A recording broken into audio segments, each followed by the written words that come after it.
Bismillahirrahmanirrahim. Assalamualaikum warahmatullahi wabarakatuh. Perkenalkan, nama saya Muhammad Noval Agniansyah dari Prodi Manajemen Pendidikan Islam untuk memenuhi tugas UTS Manajemen Kurikulum Pendidikan. Di sini akan menyampaikan tentang kebijakan kurikulum Merdeka Belajar Kampus Merdeka di perguruan tinggi. Selanjutnya, konsep dasar kurikulum pendidikan Merdeka Belajar.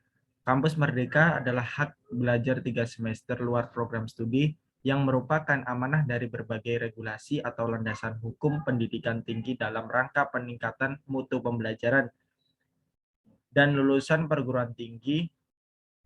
Melalui program ini, perguruan tinggi dituntut untuk dapat merancang dan melaksanakan proses pembelajaran yang inovatif agar mahasiswa dapat meraih capaian pembelajaran mencakup aspek sikap, pembelajaran, dan keterampilan secara optimal dan selalu relevan.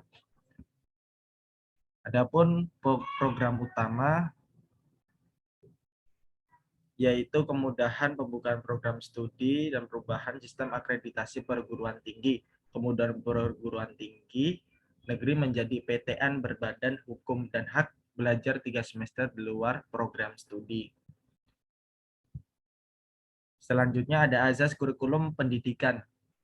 Yang pertama adalah landasan agama. Landasan agama adalah landasan ini muncul terutama dari pemikir pendidikan Islam yang umumnya mempunyai pendirian bahwa segala sistem yang ada dalam masyarakat, termasuk sistem pendidikan, harus meletakkan dasar falsafah, tujuan, dan kurikulumnya pada ajaran agama.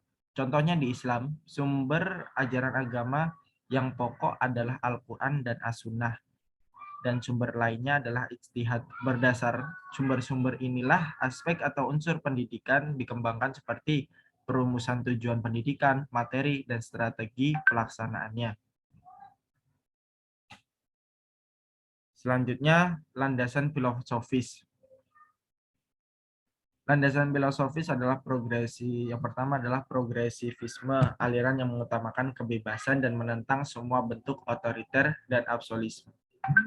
Selanjutnya adalah esensialisme, aliran yang berusaha menyatukan pertentangan antara konsepsi idealisme dan realisme. Yang ketiga adalah perennialisme, yaitu aliran yang bersifat progresif, yaitu mundur ke masa lampau sampai abad pertengahan. Yang keempat ada rekonstruksianisme, aliran yang memandang segala-galanya berpangkal pada eksistensi, yaitu cara manusia berada di dunia yang berbeda dengan keberadaan materi. Yang kelima adalah eksistensialisme, yaitu aliran yang memfokuskan pada pengalaman individu.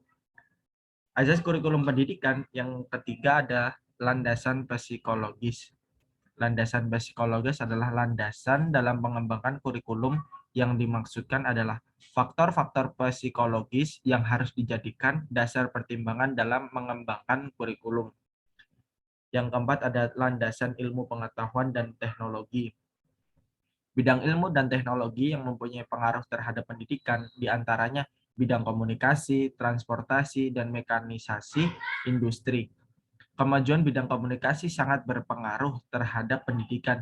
Melalui media massa dapat berlangsung proses pendidikan, baik tayangan yang berbentuk informasi ataupun tayangan yang bersifat hiburan, tentu mempunyai nilai-nilai pendidikan.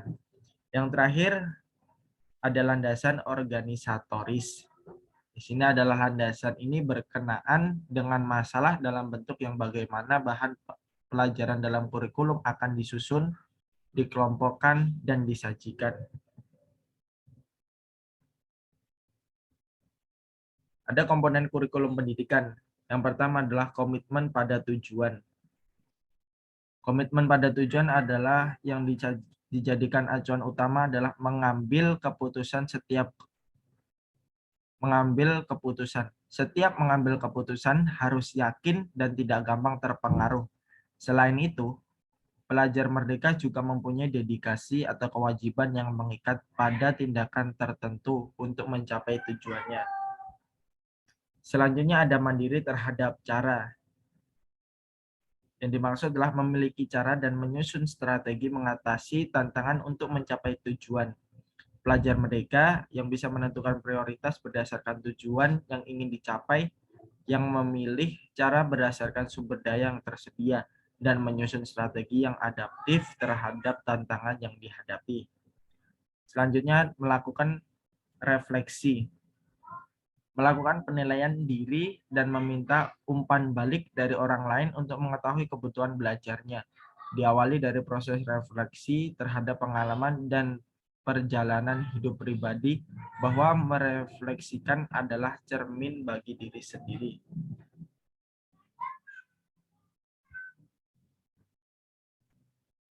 Selanjutnya ada landasan kurikulum. Landasan yang pertama adalah ada Undang-Undang Nomor 20 Tahun 2003 tentang Sistem Pendidikan Nasional. Yang kedua, Undang-Undang Nomor 12 Tahun 2012 tentang Pendidikan Tinggi. Yang ketiga, Peraturan Pemerintah Nomor 04 Tahun 2014 tentang Penyelenggaraan Pendidikan Tinggi dan Pengelolaan Perguruan Tinggi. Yang keempat, ada Peraturan Presiden Nomor 8 Tahun 2012 tentang KKN.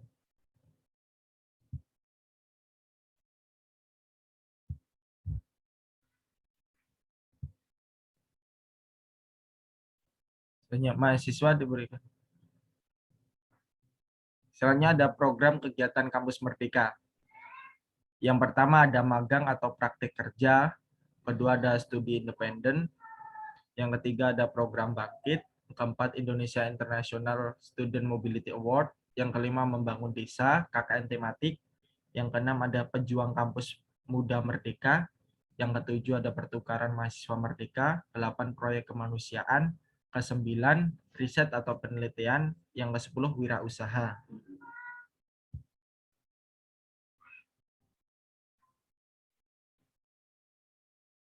Respon saya terhadap perguruan tinggi kurikulum Merdeka Belajar.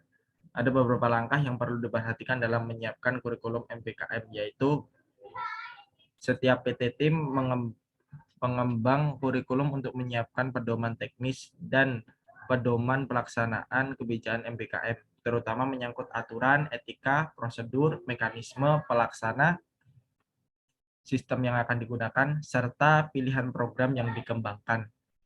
Selanjutnya yang kedua ada setiap PT perlu melakukan sosialisasi dan penjagaan dengan para pihak yang menjadi mitra kegiatan, antara lain pihak sekolah atau madrasah, dunia industri, perbankan, perguruan tinggi, serta pihak lain yang masih memiliki keterkaitan dengan program MBKM.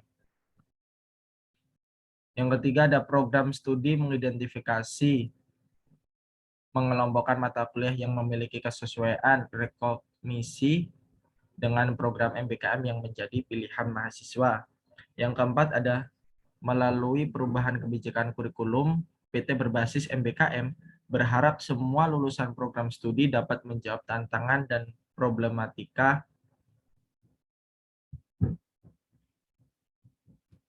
Thank you untuk semuanya. Terima kasih saya ucapkan. Wassalamualaikum warahmatullahi wabarakatuh.